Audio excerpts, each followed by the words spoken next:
니 뭐하는데? 아, 적상 공부하는데 한 개도 모르겠다. 니 이거 안 봤나? 뭔데? 마이스터 적상을 봐야지. 우와! 안녕하세요, 마이스터 배관용접 학원입니다. 이번 시간에는 배관기능장에 나오는 적산 문제에 대해서 설명을 들으면서 같이 한번 풀어보도록 하겠습니다. 배관기능장 같은 경우에는 적산 문제가 점수를 받기가 쉽고 점수를 높게 받아 놓으면은 작업형도 하기 쉬우니까 적산 문제를 탄탄하게 제대로 해두시면 아주 편하게 시험을 치실 수 있겠죠. 적산 문제는 쉬우니까 크게 어렵지 않으니까 설명만 한번 들으시고 나중에 한번 연습 두세 번 정도만 해보셔도 어느 정도 점수는 받으실 수 있습니다.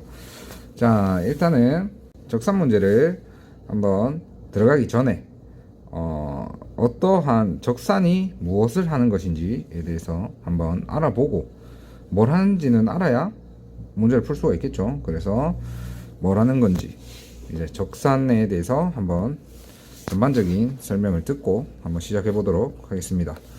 자, 적산이 무엇이냐에 대해서 적산은 뭐 예를 들어서 제가 설명을 드리겠습니다. 제가 만약에 배관 공사 업체를 운영을 하고 있다 생각을 하고 자, 배관 공사를 따오려고 합니다.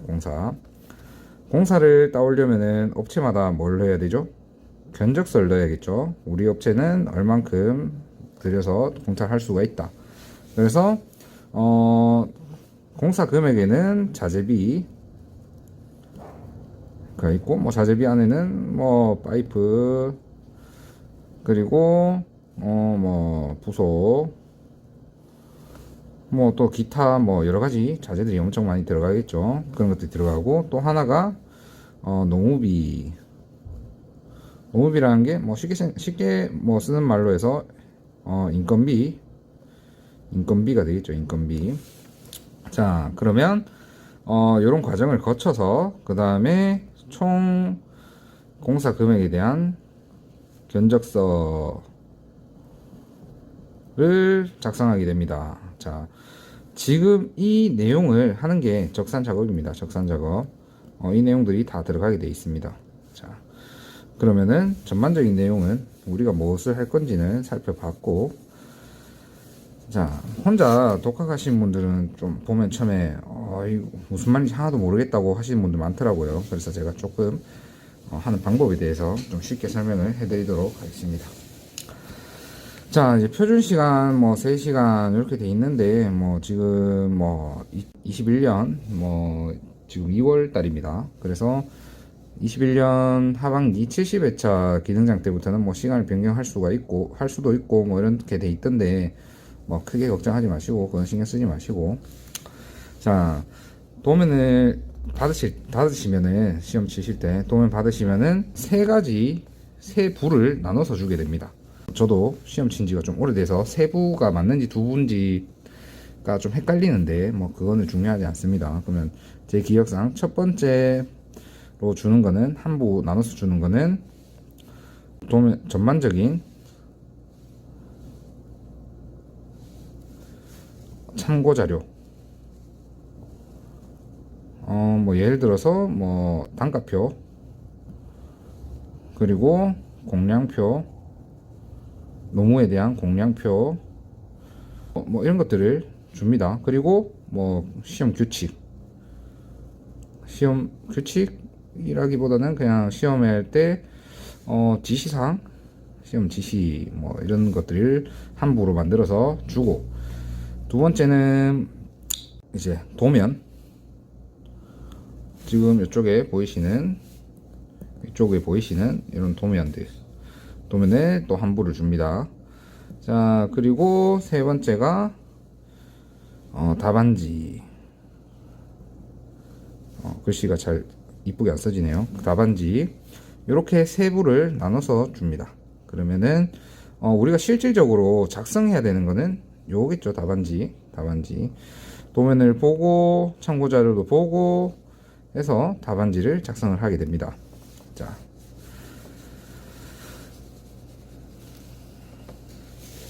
그래서 요구사항 이거는 쭉 한번 읽어보시면 되고, 제가 이거 다 읽어드리기엔 시간이 너무 오래 걸리니까 자 읽어보시고, 그 다음에 자 여기 나와있죠 밑에 1번 산출 근거. 우리가 총 4가지 작업을 할 겁니다. 4가지 산출 근거, 그리고 집계표, 노무인력, 그리고 좀 내려보시면 여기 내역서. 자 이것들이 무엇이냐면 산출 근거 같은 경우에는 견적서를 아까 집어넣는다고 했죠. 견적서에 내용이 아무것도 없고 그냥 우리는 농업이 얼마, 자재비 얼마, 그래서 견적서 얼마 이렇게 넣지 않죠. 산출 근거 같은 경우에는 우리가 공사를 견적을 넣기 전에 넣으면서 자 어떤 자재는 얼마큼 들어갔고, 뭐 관은 얼마 들어갔고, 부속은 얼마 들어갔고, 이제 거기에 대한 자재에 대한 총 견적에 대한 근거라고, 견적 근거라고 생각하시면 됩니다. 그냥 뭐 어떠한 자재를 들어가는지 요거를 적어 주시는 거라고 생각하시면 되고, 이게 좀 많이 중요하죠. 여기서 좀 틀리면 뒤에 가서 좀 많이 틀리니까. 자 그리고 집계표는 여기서 이렇게 넘어오는 겁니다. 우리가 총 이제 자재에 대해서 이렇게 적고, 그거를 정리해서 집계 하는 겁니다. 자재에 대한 수나 종류, 품목에 대해서 정리해서 집계, 여기서 이렇게 넘어오는 겁니다.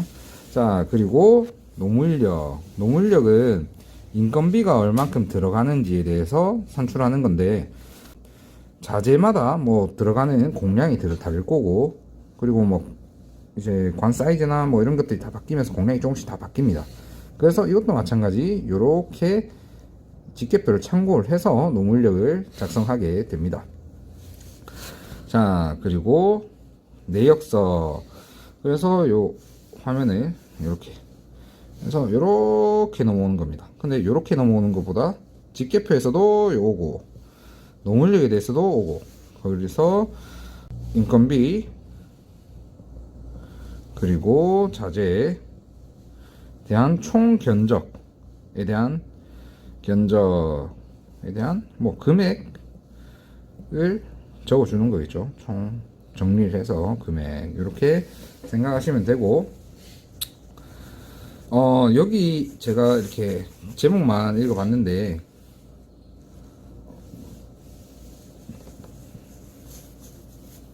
요 안에 내용들이 다 들어가 있습니다. 내용들 주의할 사항들입니다. 요것들은. 근데 지금 당장 뭐 이렇게 막 다 외워서 이렇게 정독하고 가지는 않을 겁니다. 왜냐면 뒤에 문제를 풀다 보면 까먹습니다. 분명 까먹습니다. 시험 시간이 제법 길기 때문에 시험을 마칠 때까지 이걸 다 외우고 있을 수는 없습니다. 그래서 뒤에 하면서 산출근거 작성할 때는 앞에 요걸 다시 한번 읽어주고 산출근거 작성하고, 집계표를 들어가기 전에 요걸 한번 읽어주고 들어가고, 노무인력도 마찬가지겠죠. 이렇게 해줘야 실수가 적고 좀 편하게 작업을 하실 수 있습니다. 자 그러면 넘어가서 자 이제 답안지가 나옵니다. 요 답안지, 이제부터 답안지를 작성해 나가기 시작하면 됩니다. 자 이것을 할 때는 여기 있는 도면이랑 같이 봐 주셔야 됩니다. 자 아까 제가 해당 작업을 들어가기 전에 이 요구사항들을 읽어보고 간다고 했죠. 산출근거, 제시된 위생배관도를 보고 정수배관, 급수배관, 위생기구, 산출근거표를 빈칸에 배관 및 부속명칭이나 규격 또는 수량을 기입하시오 돼 있네요. 뭐 크게 뭐 내용은 없죠. 알고 있는 내용이기 때문에. 자 그래서 이제 답안지 들어가기 전에 도면을 쭉 한번 일단 볼게요. 도면. 자, 좀 도면 보시는데 이게 뭐 배관 작업을 많이 해보신 분들은 쉽게 보시겠지만 처음 보신 분들은 조금 어려울 수가 있습니다. 그래서 그래도 이 도면 같은 경우에는 혹시나 지금 연습을 하시면서 이제 작업형 도면을 이해를 못 하신 분들은 마찬가지로 이 도면도 이해를 못 하기 때문에 그 도면부터, 작업형 도면부터 조금 보시고 오시면 많이 도움이 되실 겁니다. 자, 도면을 보시기 전에 일단 기본 기호를 먼저 인지하시고 외우시고 이제 작업을 들어가야 작업이 수월합니다. 자, 도면을 한번 자세히 한번 볼게요. 도면에 보시면은 이렇게 관 라인마다 이제 요 관이 있죠. 관 시작선 이렇게 관들이 있습니다. 자, 이 관 앞에 보시면 급수관, 급탄관, 환탄관 뭐 요런 시스템들이 쭉 다 적혀 있습니다. 그리고 뭐 이렇게 화살표에서 들어가는 건지 뭐 나오는 건지 뭐 이렇게 표시가 돼 있죠. 자, 그래서 요 예전 도면들은 지금 현재 제가 하고 있는 거는 여기 보이듯이 13년도 도면을 예를 들어서 제가 설명을 하고 있습니다. 최근에 기출돼서 나오는 이제 신출 문제들은 이거를 표시를 안 해준 경우가 많습니다. 급수관인지 환탄관인지 급탄관인지 환탄관인지 뭐 이런 것들을 표시를 안 해준 경우가 있어요. 제 기억으로는 65회차 때 이거를 표시 안 해줘서 엄청 점수들을 다 낮게 받은 걸로 기억을 합니다. 자, 그래서 이게 기본적인 기호들이지만 예전 문제들은 이게 없어도 다 적혀 있기 때문에 풀 수 있었어요. 근데 이제는 만에 하나를 대비해서 요걸 다 외워 놔야겠죠. 자, 일단 정수관을 한번 보겠습니다. 정수관 기호는 이렇게 십자 표시로 하게 됩니다. 정수관. 자, 정수관이 혹시 뭔지 아시나요? 정수관은 변기에 들어가는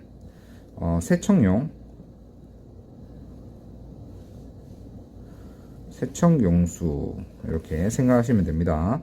변기에 들어가는 세척용수가 지나가는 관을 정수관.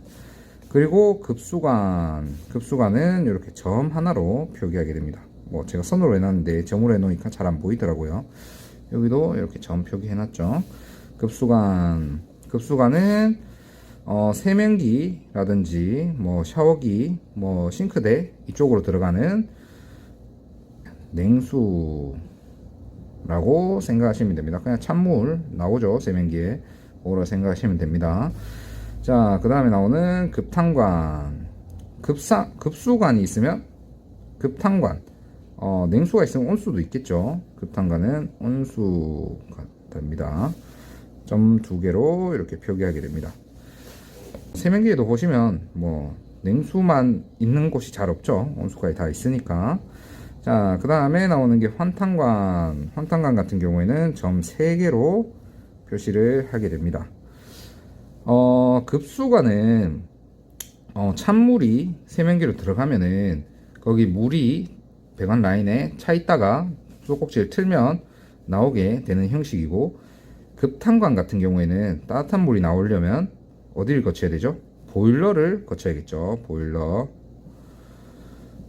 관이 차가운 물이 보일러를 통과해서 데펴진 다음에 수도꼭지를 통해서 나오게 되는데, 관 안에 데펴져 있던 물이 계속 그대로 고여 있으면 다시 식어버리겠죠. 그래서 계속 순환을 하는 겁니다. 보일러를 통해서 따뜻한 물이 지나갈 수 있게. 그래서 공급을 했다가 다시 보일러로 돌아가는 환수가 되는 환탄관 이렇게 생각하시면 됩니다. 자, 그 다음에 요 4개들이 거의 주로 나오는 관들입니다. 밑에 것들은 문제로는 잘 안 나와요. 그래도 한번 보기나 하고 가겠습니다. 자, 오수관은 소일 파이프라 해서 소일 대문자로 적을게요. 소일 파이프. 우리가 아는 오수 있죠. 오수. 뭐 소변이나 대변 같은 오물이 지나가는 오수관 생각하시면 됩니다. 배수관은 드레인. 이제 화장실 바닥에 보시면 보통 물이 빠져나가는 그런 배수가 되는 관, 드레인. 통기관은 벤트. 이제 공기가 통과할 수 있는 공기 전용 관이라고 생각하시면 됩니다. 동기관. 자, 요것들을 기호들 한번 보시고 뭐 크게 어렵지 않으니까 뭐 요것들은 못 외우시더라도 요거 4개는 꼭 놓으셔야 됩니다. 자, 그러면 다시 문제로 돌아가서 자, 산출 근거에 대해서 작성을 한번 해보도록 하겠습니다. 자, 제가 뭐 세세한 거는 문제를 풀면서 제가 설명을 해드리도록 하겠습니다. 자, 산출 근거 해서 급탕 및 환탕 주관과 세면기로 가는 분기관 1번, 2번, 3번의 순서로 소요자재를 산출한 결과는 아래와 같다. 빈칸에 표시된 1번에서 9번에 적합한 분명과 규격을 쓰시오 라고 되어 있죠. 자, 이제는 아까 산출 근거라 뭐라 했죠? 산출 근거는 내가 들어가는 내 견적에 들어가는 자재들을 총 모아서 다 적어주는 겁니다. 자, 그래서 근데 다 적기에는 빈칸이 너무 많아지니까 너무 힘들어지니까 그래도 친절하게 다 적어놨습니다. 다 적으려고 하면 너무 힘들겠죠. 자, 그래서 품명 급탕관 이렇게 되어 있습니다. 급탕관을 따라가면서 어떠한 자재들이 들어가는지 적어주는 겁니다. 자, 일단 급탕관 같은 경우 한번 보도록 하겠습니다. 자, 여기 급수관, 급탕관 중간에 되는 여기가 되겠죠. 중간 점 2개, 만약에 여기 없더라도 점 2개 보고 찾아갈 수가 있겠죠. 첫 번째 시작은 이렇게 선이 쭉 지나가죠. 요거 같은 경우에는 관이 되겠죠. 관, 배관이 지나가는 라인이 되겠죠. 자, 그래서 품명에는 백관, 그리고 또 규격에는 DN25. 이거를 사이즈를 어떻게 알아요? 이렇게 질문하실 수가 있는데 급탕관 이쪽에 조금 지나가시다 보면 이런 20, 25, 40 이렇게 표시가 있습니다. 요게 20, 두 번째가 25, 세 번째가 40입니다. 요게 관의 규격입니다. 자, 그러면 두 번째 거 급탕관 25A, 그리고 수량 같은 경우에는 7.7m인데 적산 도면에는 사이즈가 표기되어 있지는 않습니다. 사이즈는 그러니까 이제 7.7m를 주어지는 거기 때문에 너무 걱정 안 하셔도 됩니다. 자, 그리고 세 번째 백관을 따라서 쭉 오다 보면 여기 이 부분 보이시죠? 이 부분 지금 T가 들어갔죠. T가 옆으로 오는 게 아니고 위로 향해 있죠. 중간에 원이 있는 걸 보니 위로. 자, 그러면 100T 그리고 규격은 자 25로 쭉 계속 왔죠. 여기도 중간에 표시 한번 더 해줬네요. 25 쭉 요까지 사이즈에 변경이 없이 오죠. 자, 그러면 T는 일단 양옆은 25 그리고 중앙이 또 중요하죠. 중앙이 25란 보장이 없기 때문에 확인을 한번 해봐야겠죠. 자, 이게 좀 많이 헷갈릴 수 있습니다. 자, 일반적으로 여기 도면에 표기를 해주는 도면들이 있고 표기가 없더라도 크게 상관없습니다. 자, 지금 이 도면에 여기 세면기 4개가 있고 뭐 여기 양변기, 이쪽에도 양변기, 뭐 이렇게 변기들이 있고, 자, 동양식 대변기 말고는 전부 다 여기 분기가 돼서 나오죠. 여기 주관이 이렇게 지나가니까 메인관이 지나가니까 가지쳐서 나오는 관들, 이 분기관들은 세면기로 들어가거나 싱크대, 뭐 샤워기, 소변기, 뭐 양변기 이렇게 들어간 것들은 전부 다 분기돼서 나오는 게 15A입니다. 15A. 그리고 동양식 대변기만 25A입니다. 자, 그렇게 기억하시면 됩니다.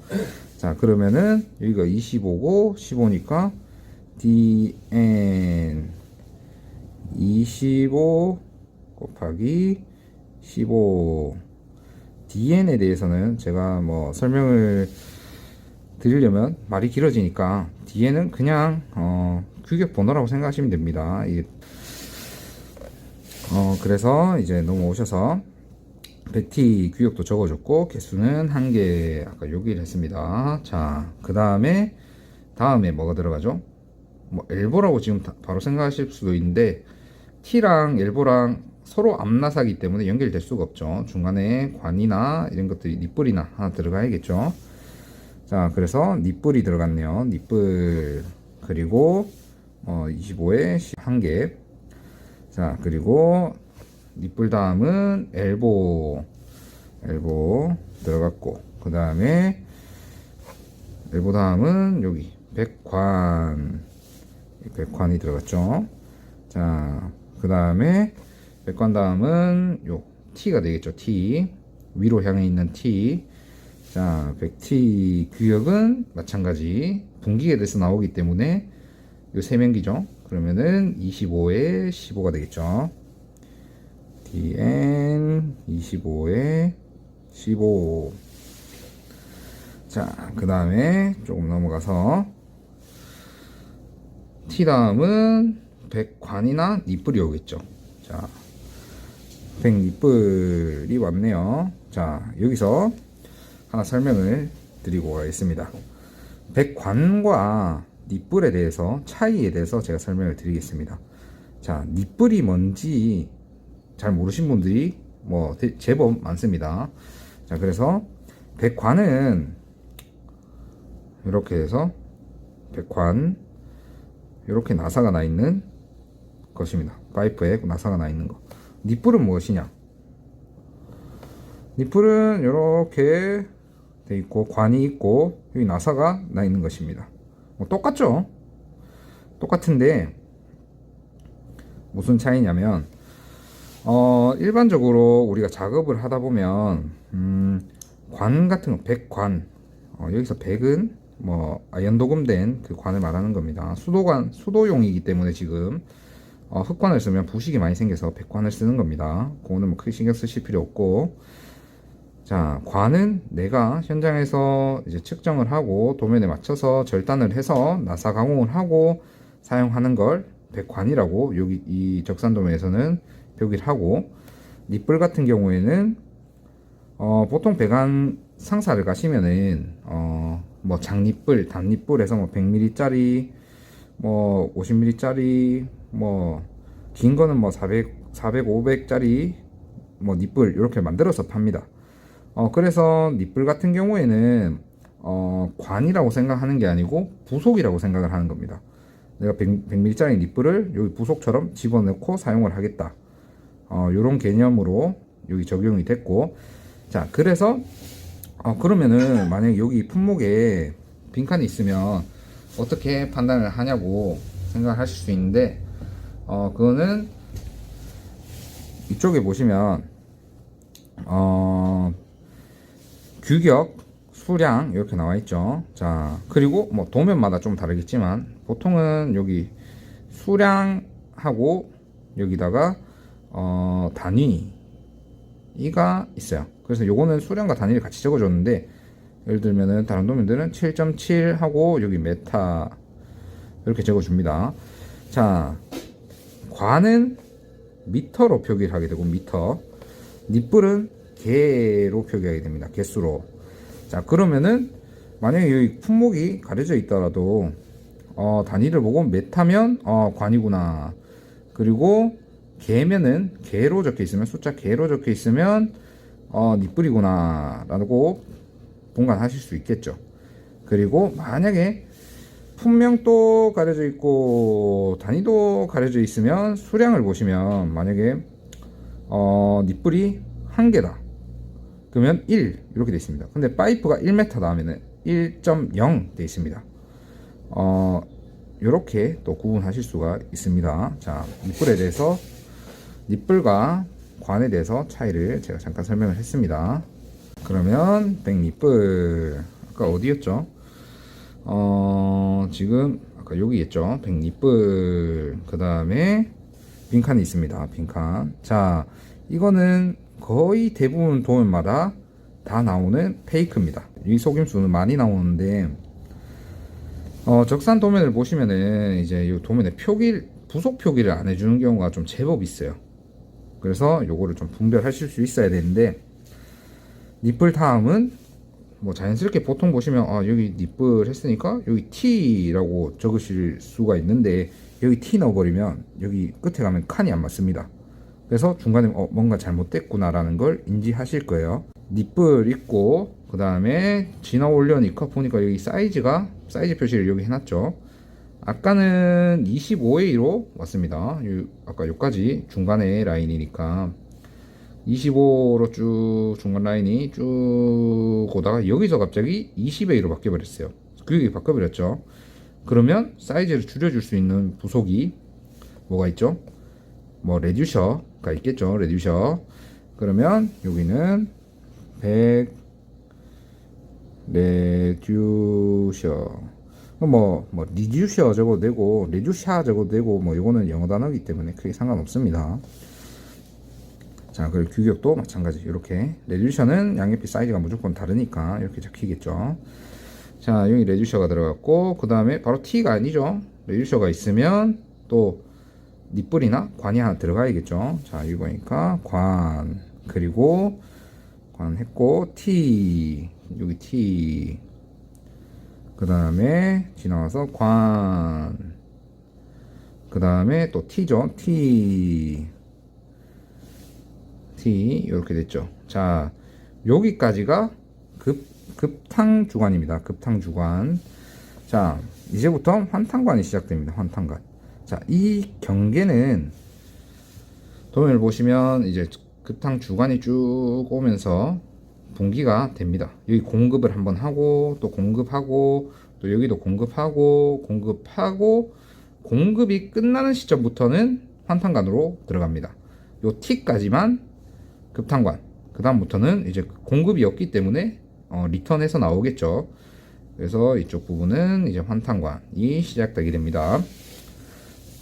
자, 환탄관의 시작은 여기 T와 엘보 사이는 조그만한 요 표시 있죠. 앞나사 길이는 연결이 안 되니까 100 니플이 들어갔고, 그 다음은 여기 100 엘보, 그 다음에 여기도 사이에 있는 100 니플, 그 다음에 여기 100 엘보, 그 다음에 쭉 내려오는 100관, 다음에 여기 100 엘보.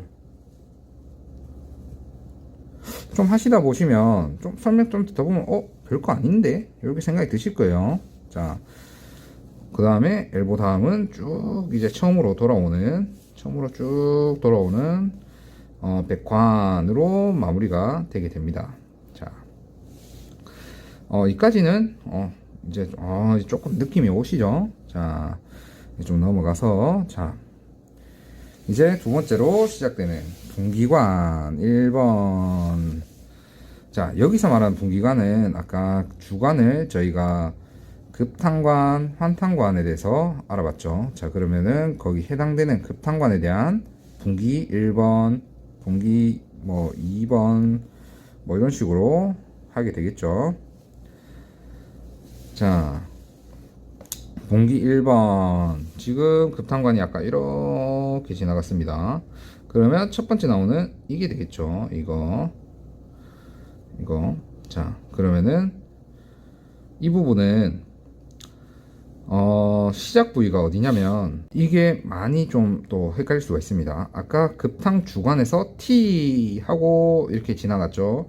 T 다음부터 지금 동그라미 표시가 있는 거 보니까 수직으로 올라오겠죠. 그러면은 그 올라오는 니플이나 관이 되겠죠. 자, 그러면은 수직으로 올라오는 니플 규격은 아까 제가 세면기나 샤워기 이것들은 전부 다 15A로 넘어간다 했습니다. 여기 DN15. 자, 그러면 그 다음은 위로 올라왔으니까 이쪽으로 꺾어주는 엘보가 있죠. 여기 엘보. 그래서 100 엘보. 그 다음에 이제 옆으로 쭉 나오는 이 관, 100관. 그리고 옆으로 꺾어주는 100 엘보. 그 다음에 위로 동그라미 표시했어요. 일단 위로 올라오겠죠. 위로 올라오는 100관. 자, 100관 했고, 지금 위로 꺾어주는 100 엘보 이렇게 있는데, 자, 여기부터는 내가 볼 때는 여기서 끊는데 내가 더 이상 보이지 않는데 왜 이렇게 빈칸이 많지? 라고 생각하실 수 있습니다. 자, 그러면 이 모양, 형상에 대해서 좀 자세히 한번 보고 이제 아마 분기관 하실 때 이것 때문에 엄청 막히셨을 거예요. 그래서 제가 이 형상을 보여드리고 넘어가겠습니다. 제가 이 도면을 좀 이해하기 쉽게 그려봤는데 대부분의 세면기 그리고 샤워기, 소변기, 뭐 양변기 다 똑같습니다. 다 이런 형태로 돼 있는데 저희가 볼 수 있었던 것들은 아까 여기서 분기 주관에 대해서 분기가 돼서 위로 올라와서 옆으로 꺾었다가 뭐 일로 꺾였다가 이런 거는 뭐 도면에 표기되어 있는 게 다 보이니까 여기 와서 아까 마지막으로 적었던 건 100 엘보 여기까지 적었죠. 위로 꺾어주는 100 엘보.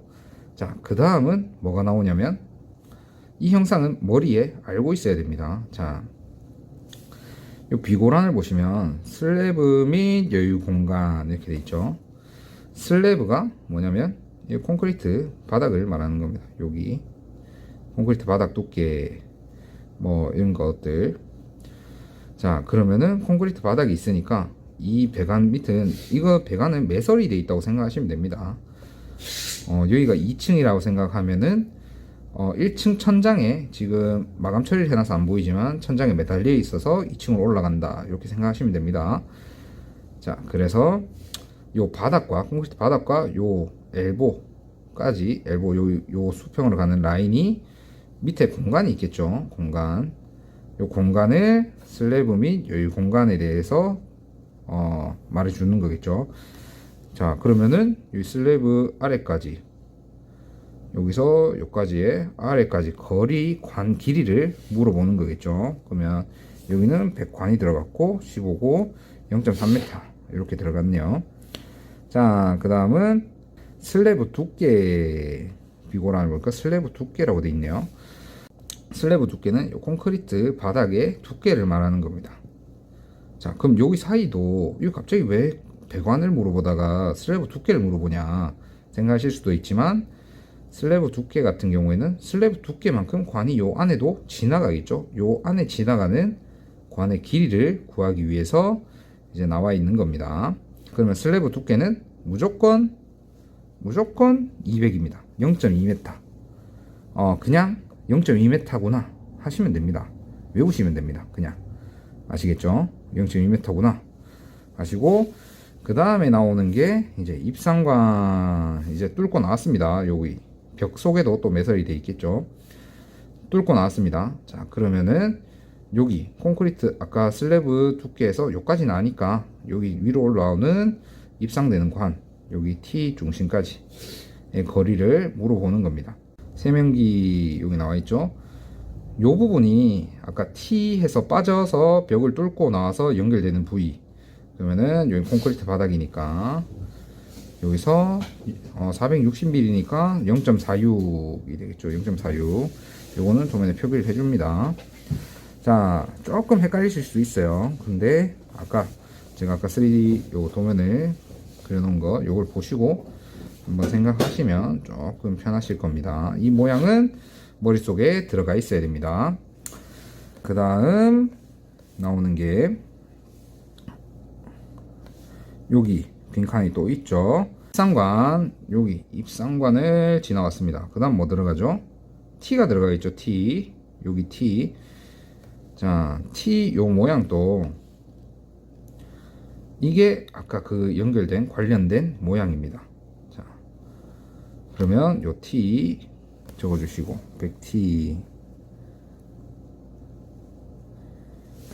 적어주시고 수량 개 15 이렇게 돼 있고 그 다음에 또 나옵니다. 자꾸 나옵니다. 이 도면 평면도상으로는 절대 안 보입니다. 이게 지금 여기부터 여기까지가 안 보이는 걸 적는 겁니다. 그래서 제가 형상을 알고 있어야 된다는 겁니다. 자, 그 다음 나오는 백관은 비고란을 보니까 에어챔버용이라고 돼 있죠. 에어챔버 상세 설치도 이렇게 여기서도 에어챔버 같은 경우에는 이게 만약에 바로 뭐 엘보나 이런 거로 바로 꺾여서 이제 세면기로 들어온다면 수격 작용이나 이런 것들이 발생할 위험이 높아서 여기에 좀 에어가 차 있어서 충격 완화를 위해서 설치해 주는 겁니다. 자, 그래서 에어 챔버 같은 경우에는 아까 슬래브 길이 200이라 했죠 제가. 그것처럼 에어 챔버의 길이는 무조건 300. 그리고 도면에도 이건 다 표기를 해줍니다. 슬래브 두께나 이런 건 표기 안 해줄 수도 있어요. 근데 뭐 에어 챔버 300, 슬래브 두께 200은 기억하고 계시면 됩니다. 그래서 0.3m 300이니까 0.3m가 됩니다. 자, 그리고 3D 도면에 안 나옵니다. 출제 안 됩니다. 제가 참고 자료로 만든 겁니다. 자, 그러면 분기관 1번이 이렇게까지 끝이 났습니다. 자, 그리고 제가 말을 안 드렸네요. 에어챔버 올라오는 관이 0.3m고 그 다음에 맨 끝에 여기 관 마감을 해줘야겠죠. 여기 백캡 관을 마감해주는 백캡이 들어갑니다. 자, 분기관 1번이 끝났습니다. 분기관이 쉽지 않을 겁니다. 처음 하시는 분들은. 자, 그리고 이제 두 번째로 이제는 분기관 2에서 4번 2에서 4까지란 말입니다.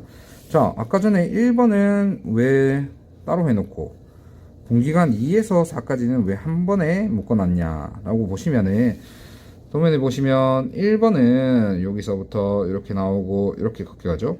근데 2부터 3, 4는 올라와서 그냥 옆으로 올라와서 옆으로 올라와서 옆으로 형상이 다 똑같습니다. 그 말은 들어가는 자재가 같다, 자재량이 같다고 생각하시면 됩니다. 그래서 한 번에 묶어서 곱하기 3 곱하기 3 이런 식으로 돼 있죠. 이렇게 작업하기 편하게 이렇게 묶어 놨습니다. 자, 이제 연습을 하고 싶으신 분들은 이렇게 하나하나 따라가서 이렇게 하나 뭐 니플, 엘보 이렇게 따라가서 하시면 되고, 근데 이제 내가 조금 이제 좀 알 것 같은데 하시는 분들은 보통 여기 분기관의 마감은 항상 캡입니다. 백캡. 그냥 안 보고 적어 주셔도 됩니다. 자, 아까처럼 여기 분기관 1번의 끝도 백캡, 에어챔버 위에 있는 백캡이었고 여기도 마찬가지 형상이 다 똑같기 때문에 그냥 백캡 안 보고도 적을 수 있습니다. 자, 그리고 여기 위생기구에 대한 건 이미 다 적혀 있죠. 그래서 뭐 건드릴 게 없습니다. 자, 그리고 지나오셔서 이제 두 번째로 아까 산출 근거를 마무리했고 집게표를 넣어왔습니다. 아까 제가 처음에 설명드렸듯이 이제 4개로 나눠져 있다 했죠. 그 중에 하나하나 들어갈 때마다 아까 요구사항을 다시 한번 보자고 했죠. 한번 보겠습니다. 요구사항. 집게표에 대한 요구사항. 산출 근거를 이용하여 배관 및 부속 종류를 규격별로 완성하시오. 뭐 요거는 알고 있고, 자, 그 다음 소수 처리 기준은 계산 과정별로 답안지 하단에 별도로 표시하였으니 이것에 따라 계산하시오. 자, 소수 처리 기준. 예를 들어서 집게를 하다 보면 관 길이나 이런 것들이 보통 소수 처리가 소수점이 나옵니다. 그래서 소수 처리는 어찌 해라 라는 결 답안지 하단에 표시해 주었다고 하네요. 자, 그러면 다시 집게표를 하러 가봅시다. 자, 집게표 작성. 자, 제가 이번 도면 같은 경우에는 거의 다 답이 적혀 있어서 제가 설명을 하는 식으로 하겠습니다. 자, 만약에 집게표 같은 경우에 최근 도면들은 거의 집게표를 많이 비워 놓습니다. 자, 이제 집게표 시작해 보겠습니다. 백관. 자, 관에 대한 집게표를 작성을 하는 겁니다. 자, 이미 다 작성돼 있죠. 자, 여기 보시면은 만약에 DN25, 25A 짜리를 집계하는 겁니다. 관 사이즈별로 다 다르게 하겠죠, 따로. 자, 그러면 자 7.7 여기 위에 가서 이제 이걸 보고 계속 찾아가는 겁니다. DN25 관이 7.7 여기 하나 있고, 아까 7.7을 적어줬죠. 그 다음에 25 1.1 그리고 25에 대한 관, 여긴 20회이고, 그 다음에 좀 내려와서 보시면 나머지 다 15회이고, 그러면 여기다가 7.7, 1.1, 요거 산출 내역은 계산식을 적어 주신다고 생각하시면 됩니다. 자, 그러면 걔는 요 두 개를 더해보면 8.8이 나오죠. 8.8. 자, 여기 또 할증률이라는 게 있습니다. 할증률. 이렇게 생각하시면 됩니다. 자, 배관 자재를 이제 나중에 저희가 구매를 해서 공사를 들어갈 때 배관 자재를 사러 가서 8.8m만 살 수는 없습니다. 왜냐면 뭐 규격으로 뭐 어떻게 돼 있고 또 작업을 하기 편하기 위해서는 관이 너무 딱 맞춰 가는 것보다 조금 여유가 있어야 작업을 할 수가 있겠죠. 그래서 10%를 붙인다. 이렇게 쉽게 생각하면 그렇게 생각하시면 됩니다. 그러면 8.8에 대한 개에 대한 10% 할증을 해라. 그리고 뭐 여기는 할증 계획하는 이런 시까지 다 적을 필요는 없으시고 그냥 답만 적으셔도 됩니다. 이렇게 답만. 자, 그 전에 제가 요거를 설명했어야 되는데 깜빡했네요. 자, 할증계는 여기 할증계죠. 할증계는 소수 1위에서 소수점 1위 소수점 첫째 자리에서 4452하여 정수를 한다. 자, 이게 중요한 내용입니다. 4452이 뭐냐면 이제 좀 생소한 단어일 건데 4452은 4 밑으로는 죽여버리고 5 위로는 넣어준다. 우리가 좀 아는 내용이죠. 이거는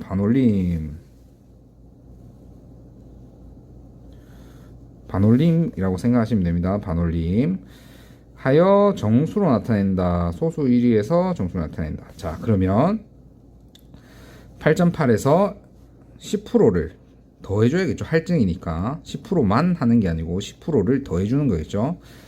자, 8.8에 대한 100%가 곱하기 1이 100%죠. 그러면은 10%를 더해줘야 되니까 1.1을 곱하면은 110%겠죠. 그러면 10%를 할증한 거니까 는 여기 답이 나와 있네요. 9.68. 9.68에서 소수 첫째 자리 여기죠. 소수 첫째 자리 6에서 4452 반올림을 해줘라 했죠. 이건 볼 필요 없습니다. 반올림을 하면은 6이니까 10이 되는 거겠죠. 10. 이해가시나요? 자, 여기도 마찬가지 이렇게 아까 위에 봤던 도면들 내역 산출 근거를 보면서 다 식을 적어주고 더한 다음 10%를 할증하면은 이런 답이 나오고 소수 1위에서 1에서 반올림하면 17 이렇게 나온 겁니다. 자, 크게 어렵지 않죠. 자, 두 번째로는 부속에 대한 내역. 이것도 마찬가지. 아까 위에 보셨다시피 산출 근거. 요 산출 근거에 작성한 부속 개수들 L보나 뭐 T 요 항목에 있는 부속들을 개수만큼 기입을 해주시면 됩니다. 이해가시죠? 이제부터는 너무 어려운 작업은 아니고 이제 반복 작업, 귀찮은 작업일 뿐이기 때문에 자, 그리고 나머지 문항들은 다 적혀 있으니 넘어가겠습니다. 자, 이번엔 세 번째 노무인력입니다. 자, 노무인력을 들어가기 전에 또다시 요구사항을 한번 읽어봐야겠죠. 자, 쭉 올려서 요구사항 노무인력에 대한 거 한번 읽어보겠습니다. 자, 노무인력은 배관 호칭별 메타당에 대한 배관공과 보통인부 위생기구를 종류별로 위생공과 보통인부를 표준품 셈표를 이용하여 계산하시오. 표준품 셈표는 아까 제가 지급해주는 참고 자료에 들어있는 겁니다. 자, 노무인력 한번 보도록 하겠습니다.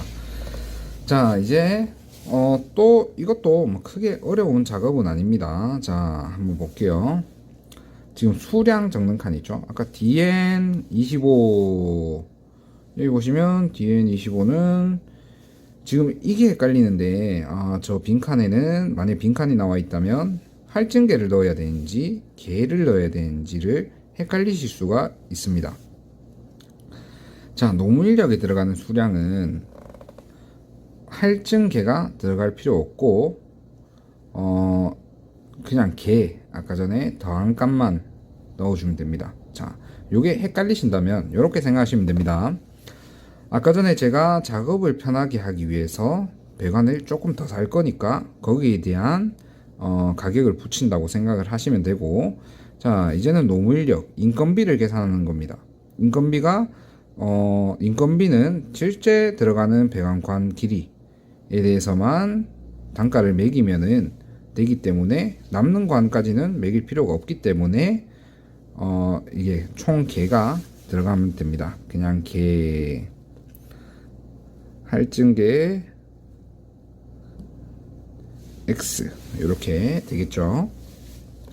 그리고 또다시 노무인력에 대한 할증이 붙습니다. 할증 20%. 자, 할증 20%. 자, 요 숫자. 자,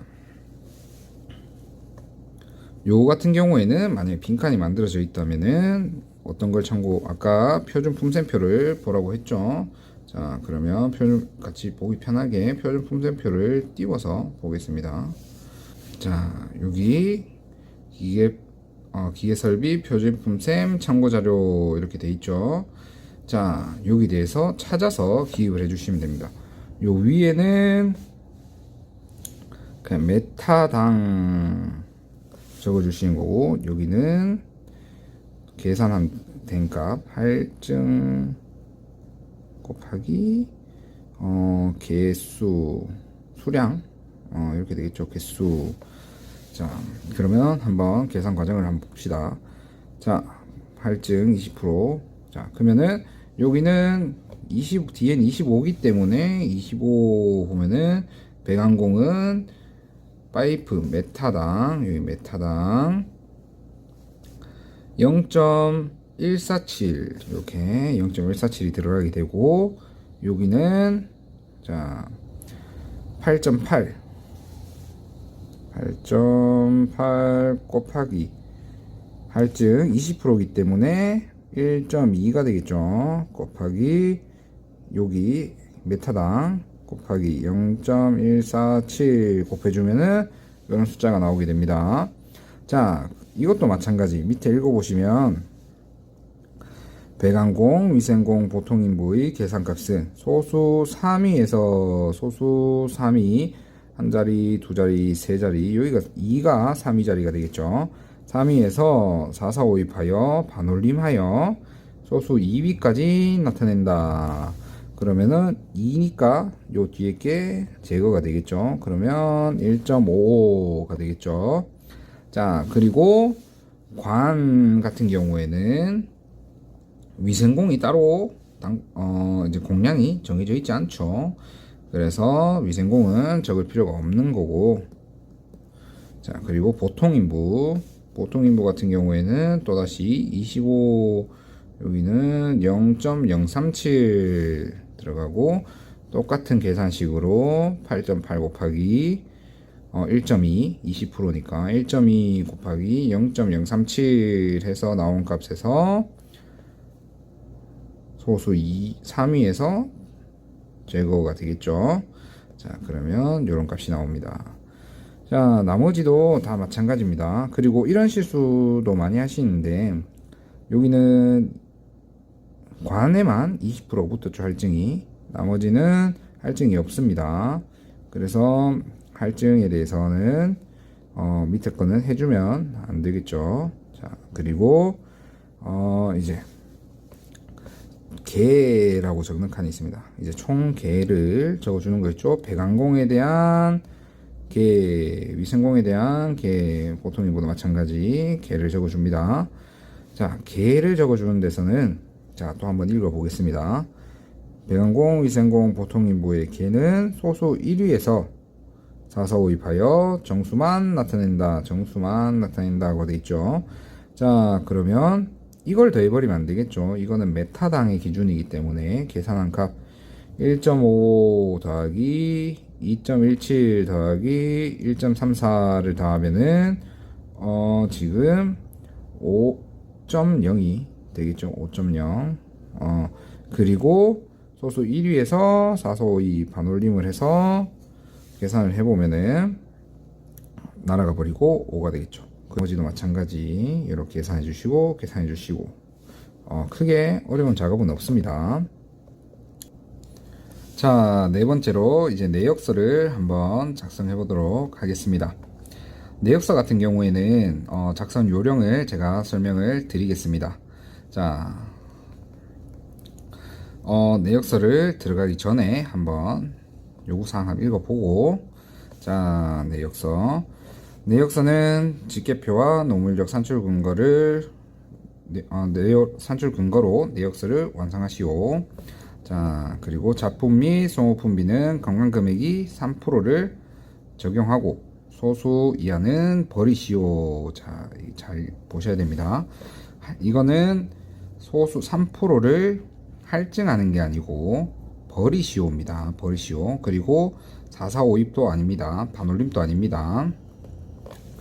자, 그리고 3번 공구손료는 직접 노무비의 3%를 적용하고 소수 이하는 마찬가지로 버리시오. 자, 4번 급수, 급탕, 환탕, 정수, 통기배관은 백관을 사용하고 배수 및 오수관은 허브형 주철관을 사용함. 뭐 이거는 큰 내용은 없죠. 우리는 오수관을 배수 및 오수관을 하지 않았기 때문에 크게 사용 없습니다. 상관없습니다. 자, 다섯 번째로는 5번 적산 문제에 제시되는 참고 자료는 기계설비 표준품셈 건설자재 및 노임 단가표에 해당되는 내용만 발췌하여 제시됨. 자, 이것도 마찬가지 참고 자료를 보고 작성을 하면 되겠죠. 자, 아까 구해 놓은 것들 가지고 또 이용을 해서 내역서를 작성하시면 됩니다. 자, 내역서 같은 경우에는 작성 요령은 일단 주의할 점, 여기 수량칸, 아까 노무인력 같은 경우에는 직계표에 작성한 그냥 일반 개를 사용해서 적었지만 내역서 같은 경우에는 할증계를 사용해서 작성을 해줍니다. 실질적으로 아까 전에 말씀드렸다시피 실제 작업을 하려면 딱 들어가는 파이프만 사서 되는 게 아니죠. 근데 노무인력은 딱 들어가는 사용량만 계산해서 노무인력을 계산을 하고, 그 다음에 실제 견적서 같은 경우에는 우리가 사와야 될 파이프 가격이 다 들어가야 되기 때문에 할증계를 사용하신다고 생각하시면 됩니다. 자, 그리고 단가를 알아야 수량을 곱해서 금액을 정할 수가 있겠죠. 단가 한번 찾아볼게요. 여기 나와 있네요. 단가 일반 배관용 단소관관, 자, 건설 자재 및 노임 단가 이렇게 나와 있죠. 관에 대한 거, 자, 마찬가지 단위는 메타당입니다. 자, 그리고 백관을 지금까지 사용해 왔기 때문에 백관을 또 봐야겠죠. 자, 백관 DN25 10m니까 자, DN25 그리고 백관 단가는 2,500원입니다. 단가 기입이 돼 있죠. 만약에 빈칸이라면 단가도 찾아서 기입을 해 줘야겠죠. 그리고 이 두 개를 곱해 줍니다. 그러면 25,000원이 되겠죠. 자, 이것도 마찬가지. 두 번째 20A도 수량 아까 직계표에서 다 직계를 한 값을 해서 할증계를 적어 주시고, 그리고 DN20은 1,700원 곱해서 17을 곱해 주시면 값이 나오겠죠. 자, 그리고 백관 15A 같은 경우에는 여기는 12m가 되겠죠. 그리고 단가 15A 보시면 1,320원, 그리고 요거를 계산해서 적어주시면 되겠죠. 근데 이 끝나는 칸, 백관이 끝나는 칸은 이렇게 길게 나와 있죠. 자, 요거는 뭐 때문에 돼 있냐면 아까 전에 유의사항에 보시면 자, 작품 및 자품 및 소모품비는 관광금액의 3%, 그러니까 관광금액 총 금액을 구해줘야 요거를 작성하기 편하니까 여기 적게 만들어 놨네요. 자, 그러면은 제가 계산을 해볼게요. 17 곱하기 1700원은 28,900원이네요. 28,900원 적어주시고 15A 12 곱하기 1320원 해주시면 15,840원 15,840원 적어주시고, 자, 요 빈칸 긴 칸에는 뭘 적어주시냐면 25,000원 더하기 28,900원 더하기 15,840원 이렇게 계산식을 적어주시고, 그 다음에 한 번 더 해볼게요. 69,740원 이렇게 적어주시면 됩니다. 근데 이게 규정상 뭐 시까지 다 적어라 이렇게 돼 있는 게 아니기 때문에 뭐 답만 적으셔도 크게 상관은 없습니다. 자, 그리고 마찬가지 만약에 빈칸이 돼 있다면 뭐 부속 같은 것도 단가표를 여기 보시고, 단가표 다음 페이지인가 여기 있을 겁니다. 자, 여기도 단가가 나와 있죠. 자, 이 단가를 참고하셔서 적으시고 다 쭉 적으시고, 그리고 노무비. 자, 이 노무비 칸에는, 자, 아까 전에 이게 좀 문제가 오류가 돼 있는데 복원된 문제라다 보니까 아까 노무비의 총계 배관공은 정수로 나타내서 아까 5로 돼 있었죠. 5. 그리고 위생공은 4, 보통 인부는 2 이렇게 돼 있었습니다. 자, 그러면 여기도 마찬가지 노무비의 단가를 적어주는 거겠죠. 노무비 같은 경우에는 재료비의 단가 금액은 적을 필요가 없겠죠. 노무비이기 때문에 재료나 단가 이런 거는 필요가 없습니다. 자, 그리고 배관공의 노임 단가를 한번 찾아보겠습니다. 여기 노무비 같은 경우에는 단가를 여기 보시면은 배관공은 75,000원입니다. 75,000원. 그래서 수량은 5니까 단가는 75,000원. 75,000원 적어주시고 거기다가 5를 곱해주시면 되겠죠. 5를 한번 곱해볼게요. 375,000원 이렇게 됩니다. 제가 단위를 잘못 적었네요. 375,000원.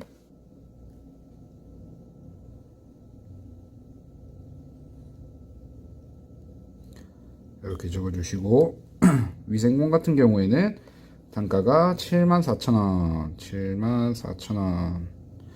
엄청 짜게 주네요. 74,000원. 296,000원.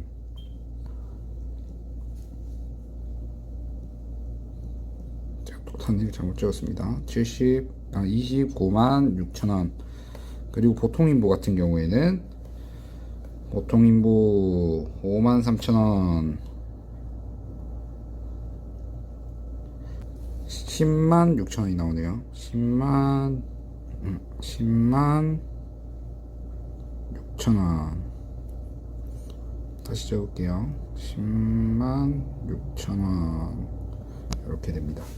다 구했고, 그 다음에 여기 자품 및 소모품비는 관광금액의 3% 해서 여기 재료 금액 칸에 적어주시면 됩니다. 자, 그럼 계산을 한번 해볼까요? 여기에 적어놨던 아까 계산해놨던 69,740원 곱하기 0.03 3%면 0.03이죠. 곱하기 0.03 해주시면 3%에 대한 금액이 나오죠. 2092.2가 나오는데 아까 소수 이하는 버린다고 돼 있었죠. 소수 이하는 버린다. 그러면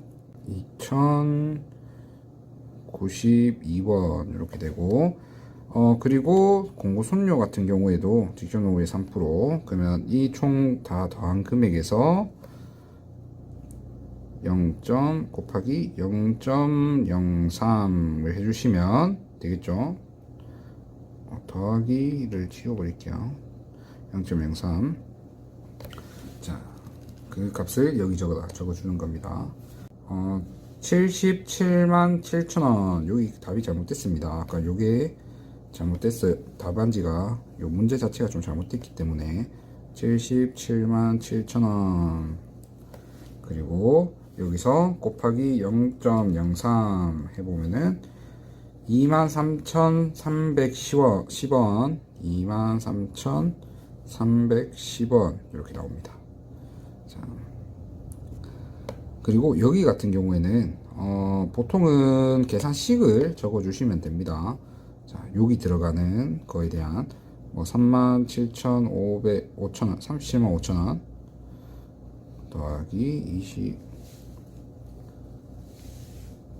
29만 6천원